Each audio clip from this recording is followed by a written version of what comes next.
Pasamuan ingkang kinasih wonten ing Gusti, sugeng pinanggih wonten ing renungan batinan GKJ Purwantara.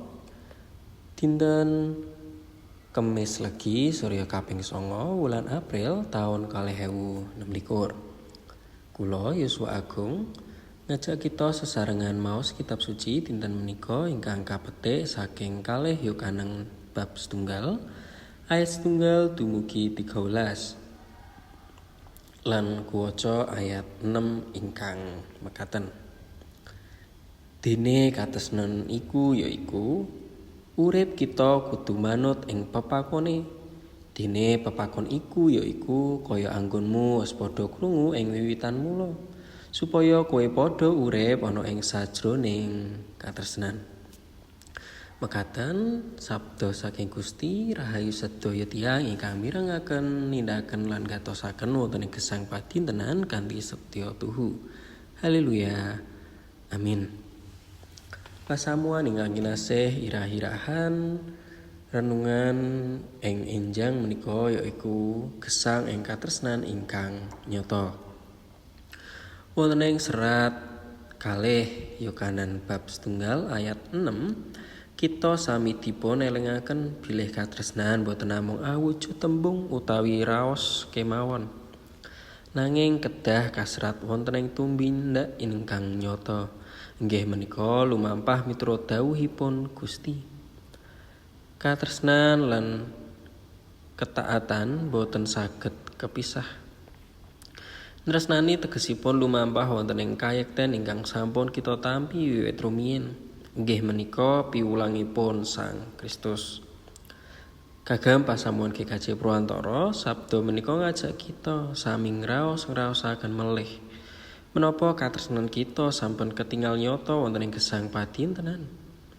Wonten ing tengahing gesang warga ingkang kathah dados tani, dagang saha makarya prasaja, katresnan asring kapun uji lumantar perkawis alit, kados kejujuran, kesabaran saha andhap asor. Gesang wonten ing katresnan saged kawiwitan saking perkawis ingkang nyata, kadosta petani ingkang tansah jujur nalika sadhe asli panenipun. Boten nyampur ingkang sae kaliyan ingkang kirang sae amargi pengen bathi ingkang langkung luwih. Utawi nalika wonten tangga ingkang nembe nandhang kasangsaran, kita boten meneng kemawon, nanging kanthi ikhlas paring pitulungan. Saged awujud tenaga, wekdal utawi namung paring kawigatosan. Ing gesang pasamuan, katresnan ugi katingal nalika kita boten gampil nyalahaken sesami, nanging malah sami ngiyataken lan njagi manunggalipun pasamuan. Katresnan ugi ateges setya dhateng piwulang ingkang leres. Ing jaman sakmenika kathah pengaruh ingkang saged nyimpangaken kita saking Sang Kristus lumantar media sosial utawi nilai-nilai ingkang boten selaras kalian sabda. Mila urip wonten ing katresnan ugi ateges kita tansah jejeg nyekel kayekten, boten gampil kabeta arus. Sumangga kita sami mawas diri. Punapa gesang kita sampun gambaraken katresnan ingkang manut dhateng Gusti. Sampun ngantos kita namung pinter ngendika bab katresnan nanging dereng saged nindakaken. Monggo kita ndedonga. Duh Gusti, mugi paduka paring piwulang dhateng kawula supados saged gesang wonten ing katresnan ingkang nyata, boten namung wonten ing tembung, nanging ugi wonten ing tumindak.